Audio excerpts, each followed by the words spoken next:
The day the V-1 died. Late August 1944, 0615 hours. Observation Post 4, Partel, France. The morning report lay crumpled on a desk, its numbers staring back at the officers of Flak Regiment 155W like an impossible riddle.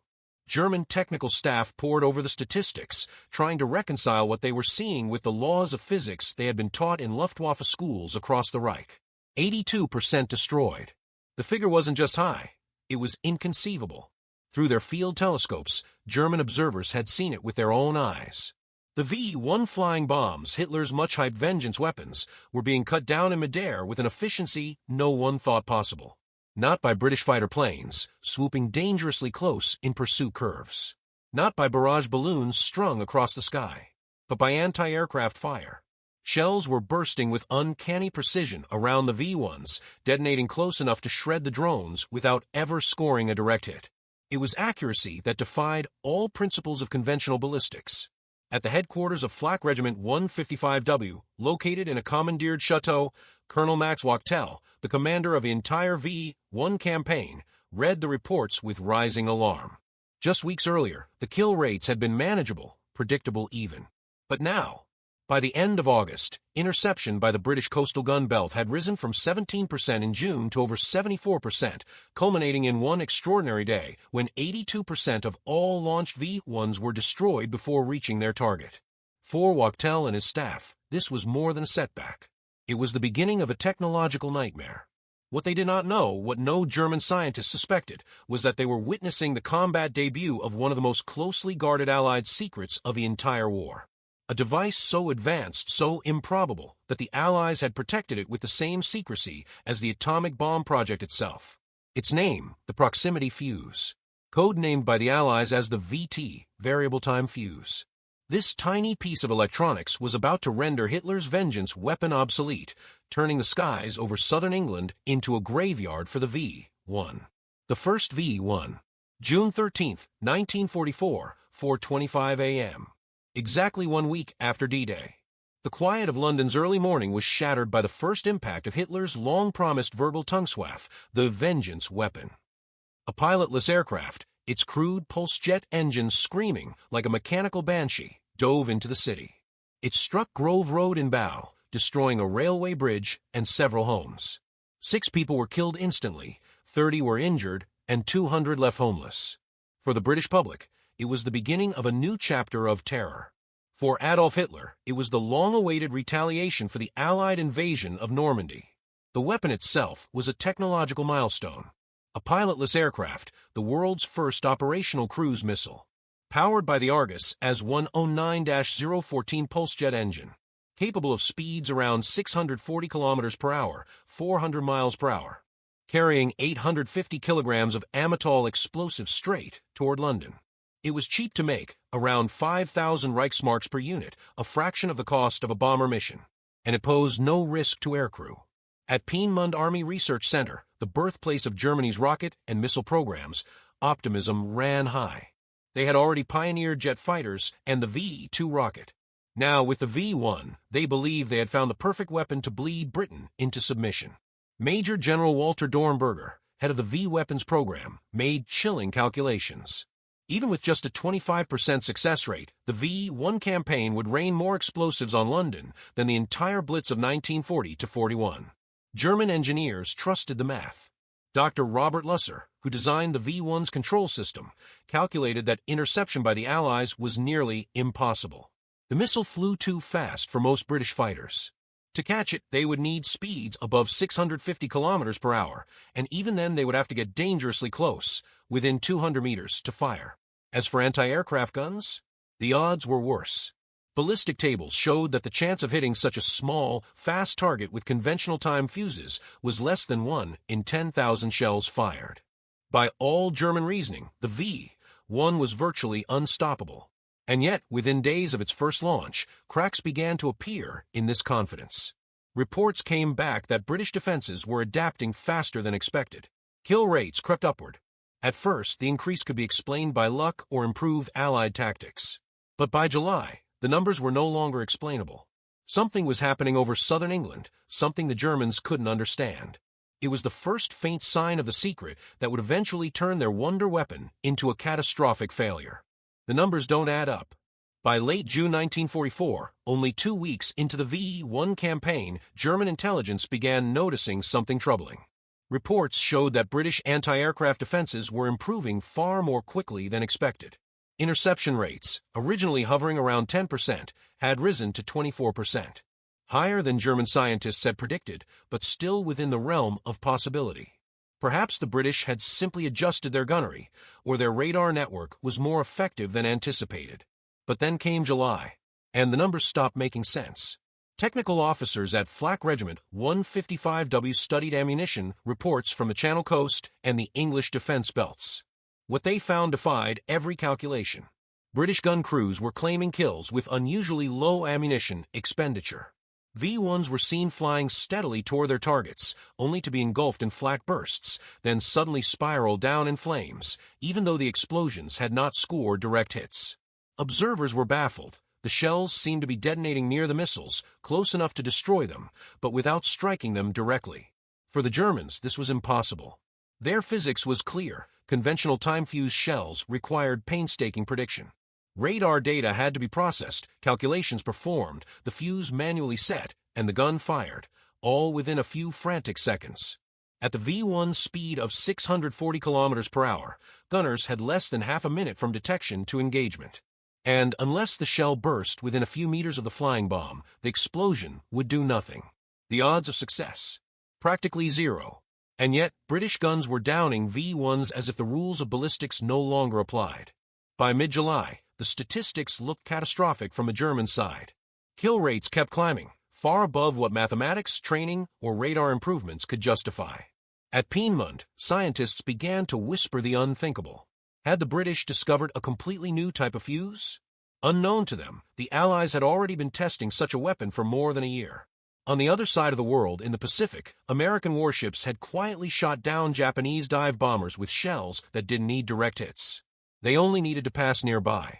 The secret name for this miracle device, the VT fuse, variable time. To the Germans, however, it was still an unseen phantom, an invisible enemy hiding inside British shells, the secret inside the shell. What the Germans could know in July 1944 was that the British had begun deploying one of the most closely guarded technologies of the entire war.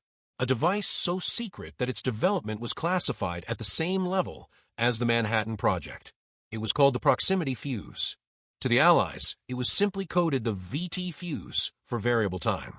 The name was deliberately misleading, suggesting just another mechanical timer, not a revolutionary electronic brain hidden inside an artillery shell. At its core, the proximity fuse was a miniature radio system. Each shell carried a tiny transmitter and receiver built with ruggedized vacuum tubes. As the shell flew, it sent out a continuous radio signal. If a signal bounced back strongly, indicating the shell was near a solid target like a plane or a V-1 flying bomb, the circuitry would trigger detonation. The effect was extraordinary. No longer did gunners need a direct hit. A near miss within 10 to 20 meters was enough. What had once required thousands of shells could now be achieved with a few dozen. To German physicists, this should have been impossible. The technical hurdles seemed insurmountable. Miniaturizing radio components to fit inside a 40mm or 90mm shell. Building vacuum tubes that could survive the brutal shock of being fired, up to 20,000 times the force of gravity, plus the heat and spin of flight. Designing batteries that could sit dormant for years, then activate instantly the moment the shell was fired. Mass-producing millions of units with near-perfect reliability. German engineers had tried. Before the war, they researched over 30 different proximity fuse designs. Every one of them failed. Their best scientists concluded that the device was theoretically impossible. And so, when the Oslo Report of 1939, an anonymous intelligence leak, mentioned British research into such fuses, German experts dismissed it as Allied disinformation. Meanwhile, across the Atlantic, American industry had done the impossible. Factories run by companies like Sylvania Electric, Western Electric, and Crosley Corporation converted their entire production lines to fuse manufacture. By August 1944, U.S. plants were producing 40,000 proximity fuses per day.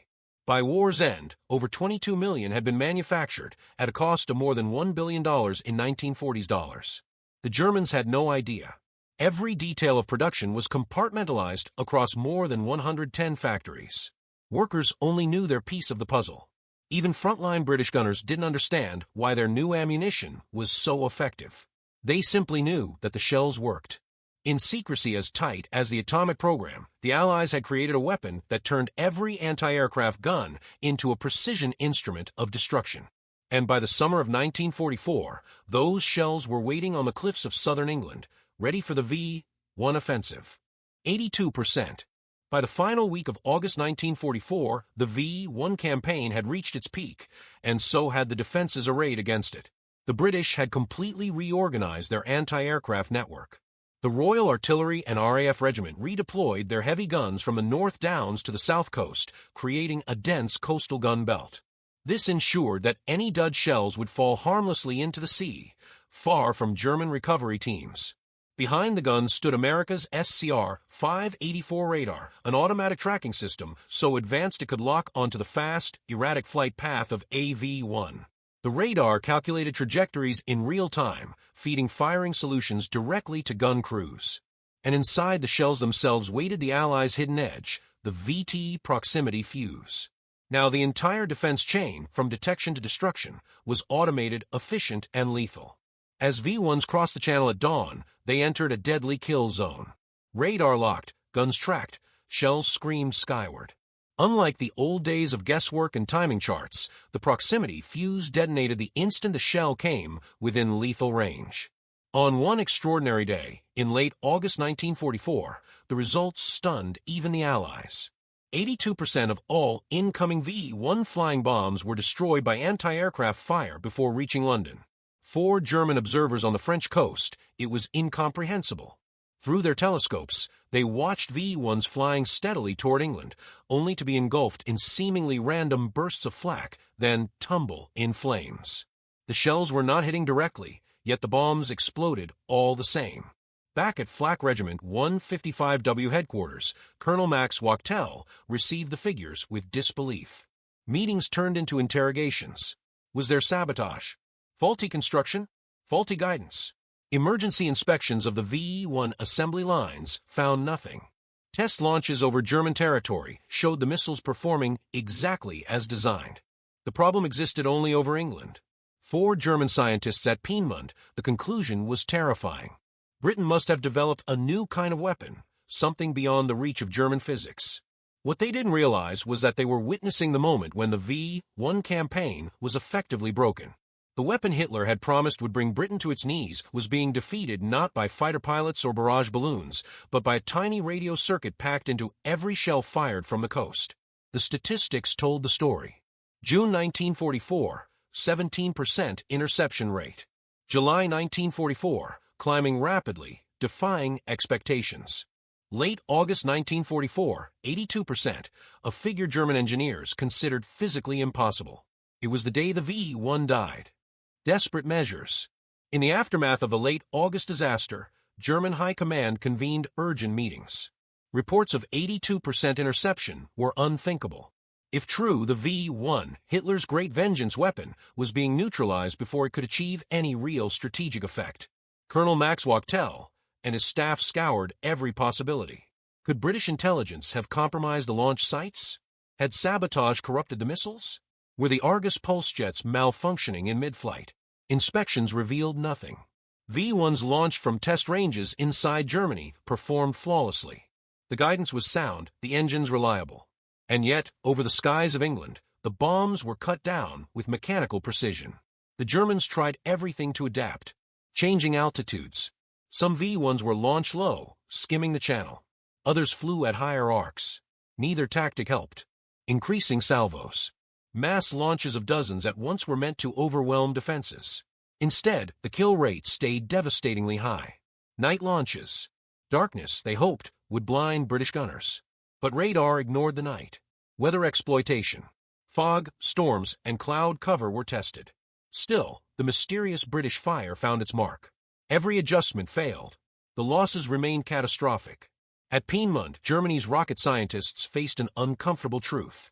If the Allies had developed proximity fuses, then the war in the air had tilted irreversibly. But to them, such devices were still fantasy. Their disbelief was reinforced by arrogance. Years earlier, German laboratories had experimented with the concept. Over 30 designs were explored. None had worked. Miniaturizing electronics to survive the shock of artillery launch seemed hopeless. The conclusion: proximity fuses were impossible. That assumption blinded them. Even when German intelligence heard whispers of new British fuses, analysts dismissed it as disinformation. Even when observers on the coast watched explosions occur without direct hits, they rationalized it away as improved radar or faster mechanical timers. They had the evidence in front of them, but their own scientific certainty kept them from seeing the truth. Meanwhile, in Allied factories, the opposite story was unfolding. Every day, American industry rolled out 40,000 new proximity fuses. Companies like Sylvania Electric and Crosley Corporation employed thousands of workers, many of them women, assembling delicate electronics by the millions. By the end of the war, the United States would produce over 22 million proximity fuses, at a scale Germany could not hope to match. The V-1 offensive, once hailed by Hitler as the weapon to break Britain, was already a strategic failure. But the Germans didn't know it yet. They continued launching thousands more, convinced that victory was still possible. While every week, more and more of their invincible missiles fell burning from the sky, the collapse of the V-1 campaign. By September 1944, the writing was on the wall. Of the 9,521 V-1s launched from ground sites against Britain, only about 2,515 reached London. The rest were destroyed in transit, most of them by the coastal gun belt. The consequences were stark. 6,184 civilians killed. 17,981 injured. Tens of thousands left homeless. Tragic numbers, yes, but far fewer than what Hitler and his engineers had promised. Without interception, British losses would have been 4 to 5 times higher. General Frederick Pyle, commander of Britain's anti-aircraft command, calculated that the proximity fuse had saved London itself. The V-1s were supposed to be terror weapons on the scale of the Blitz. Instead, they became an expensive nuisance, deadly but not decisive. For Germany, the campaign was a disaster in disguise. The V-1 program had consumed vast resources. Thousands of tons of steel and explosives. Factories carved into mountains and tunnels, staffed with tens of thousands of slave laborers from concentration camps. Massive logistical chains stretching across occupied Europe. All of it for a weapon that was being swatted from the sky at rates German science said were impossible. By autumn, Hitler's faith shifted to the next wonder weapon, the V-2 rocket. Unlike the V-1, the V-2 soared into the stratosphere and fell faster than the speed of sound. It was impossible to intercept with any technology of the day. But while terrifying, the V-2 lacked accuracy and carried the same 1-ton warhead as the V-1, far too small to alter the war's outcome. It killed thousands of civilians, but it never crippled London, never broke British morale, and never stopped the Allied advance. Meanwhile, the V-1 campaign was essentially dead.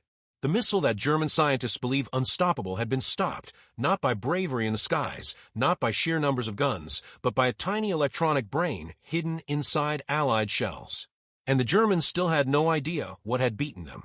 To them, it remained a mystery, one that would only be revealed after the war when captured scientists were shown the American VT fuse and realized they had lost not just to Allied soldiers, but to Allied factories and assembly lines. The secret revealed. May 1945. Germany had surrendered. In the days and weeks that followed, Allied intelligence officers interrogated captured German scientists, engineers, and officers. Among them was Colonel Max Wachtel, the commander of the V-1 campaign. When asked why the flying bombs had failed, his answers were vague. He suspected sabotage, perhaps improved radar, maybe faster mechanical fuses. But he never once imagined that the Allies had fielded self-detonating shells, ammunition that could think for itself. When German engineers were finally shown captured VT fuses, their reaction was disbelief. How can this work? They asked. How can vacuum tubes survive gunfire? How can batteries remain dormant for years, then activate instantly? They had tested all these problems themselves and failed every time. In their view, the Allies had achieved the impossible. Some estimated that Germany was at least 10 years behind the American state of the art. Dr. Merle Tuve, who had led the proximity fuse project at the Johns Hopkins Applied Physics Laboratory, later reflected, the Germans could never have done it. Not because they lacked brains, but because they lacked the system.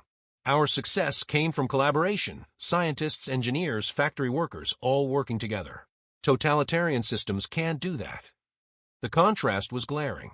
Germany had built exotic wonder weapons, rockets, jets, and missiles, but in limited numbers, often by slave labor in underground tunnels. America had mass-produced practical weapons by the millions, in open factories staffed by motivated workers, many of them women, earning wages and overtime. The proximity fuse became a symbol of this industrial war. By the end of 1945, over 22 million fuses had been produced in the United States. They had cost more than $1 billion in 1940s dollars, second only to the atomic bomb in overall expense. Yet, unlike the atomic bomb, the VT fuse was fired millions of times in combat, saving countless lives. For German scientists who had placed their faith in perfect weapons like the V-1, the revelation was humiliating. Their missiles had been defeated not by some futuristic Allied jet or secret fighter, but by an inexpensive, mass-produced radio device, one that cost as little as $18 per unit by 1945. They had lost not to brilliance, but to scale. Not to warriors, but to assembly lines, the legacy of the fuse. In September 1945, just weeks after Japan's surrender, the U.S. War Department finally lifted the veil of secrecy. A public statement declared, "One of the most important weapons developed during the war, surpassed in effectiveness only by the atomic bomb." The weapon in question wasn't the V-2 rocket or the Mustang fighter. It was the proximity fuse, a device so small it could be held in the palm of a hand, yet so powerful it had reshaped the battlefield. Its legacy was vast. It had saved London from the devastation of Hitler's V-1 offensive. It had defended Allied fleets in the Pacific, downing kamikaze planes before they could strike. It had given Allied artillery new lethality, allowing shells to burst above enemy troops rather than in the ground, multiplying their effect. For the Germans, it was a bitter lesson. They had believed that the war would be won with wonder weapons, exotic rockets, guided missiles, jet aircraft. But these were handcrafted marvels, produced in limited numbers, too late to change the war's outcome. The Allies, by contrast, had invested in technologies that multiplied the effectiveness of weapons already in service. They didn't just invent new arms, they made existing ones 10 times more deadly, and then produced them by the millions. The proximity fuse symbolized this industrial philosophy. Before its arrival, destroying a single V-1 required an average of 2,500 heavy anti-aircraft shells. With proximity fuses, the number dropped to just 100 shells. In less than 10 weeks, the interception rate had risen from 17% to 82%. That transformation wasn't achieved through heroism or chance. It was achieved through factories, collaboration, and mass production. German scientists, when confronted with the truth after the war, admitted they had never considered such an approach possible. They had been trapped by their own belief in perfect weapons. For the Allies, the fuse became a stepping stone. Its technology evolved into radar altimeters, air defense systems, and electronic warfare tools. It marked the dawn of an era where electronics would dominate battlefields. And for history, it carried a deeper lesson. That in modern war, victory belongs not to the side with the most brilliant single invention, but to the side that can mobilize science and industry together at scale. On that remarkable day in late August 1944, when 82% of Hitler's V-1s were blasted from a sky, the world had witnessed the future of warfare. Not in the roar of rockets, but in the hum of factories producing millions of tiny devices that turned near misses into certain kills. The Germans never understood it at the time. By the time they did, the war and their hopes were already lost.